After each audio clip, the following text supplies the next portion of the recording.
Got some questions from our students last night regarding ebooks and finishing them off. We've been doing the unit Identify and Analyze Marketing Opportunities, and part of that course we were actually showing them how easy it was to convert YouTube videos, transcribe them into blogs, and then turn those blogs into ebooks. This is for your lead generation and those sort of things that you see on websites. You know, sign up for my website, get this free download book.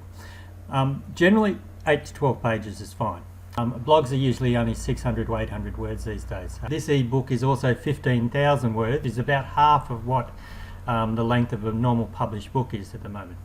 The reason why it's so large is it's actually for one of the TAE units, and it's about using the training packages to meet the client's needs. So you can understand that there's probably a fair bit involved with that. So this one is a little bit longer, but what I wanted to talk to them about was I was just showing them how I actually go about finishing it off. You've got the cover page and that sort of thing. I tend to work in this sort of view and then actually look at reducing it when I'm finishing it off, and it goes down. So this is the first thing. You're going to look at the fact that if it's printed on an A4 piece of paper as a booklet, this is what it's going to look like to the customers when they're opening it out. So even though it's online, you still want to take into account the fact that particularly for them, I actually print out a lot of the stuff in a booklet format to save a lot of paper. It's still readable for them. Okay, so that's the first thing I show them. Okay, well this is how it goes. But then basically what you're looking at doing is you start to zoom out when you're looking at finishing it off. And you can see how it basically, when you zoom right down to the 10%, you can see how the look of it there. You can see the photos and everything else, and for me, this is where it comes into it. It's going to be a bit of a boring read, but for the general public and those sort of things, even technical manuals and books and that sort of things, you need to break it up. You need to have some photos. So you can see there's a whole bunch of stuff where it's just block text, there's bullet points and all that sort of thing. But as a technical manual, that's fine.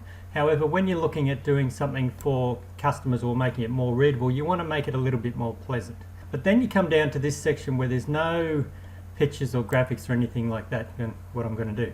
Now the first thing is remember I said you want to print it as a booklet, so you need 4 pages, in lots of 4 pages. So the total document is actually 48 pages at the moment. So it's not going to be a case that I'm just going to select one page where I'm going to put in, say, an image like this. You know, I'll put something like this on an alternate page.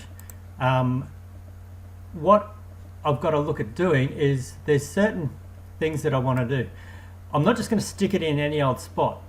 I'm looking at the fact that I can see there that there's a bullet point that's going across the page.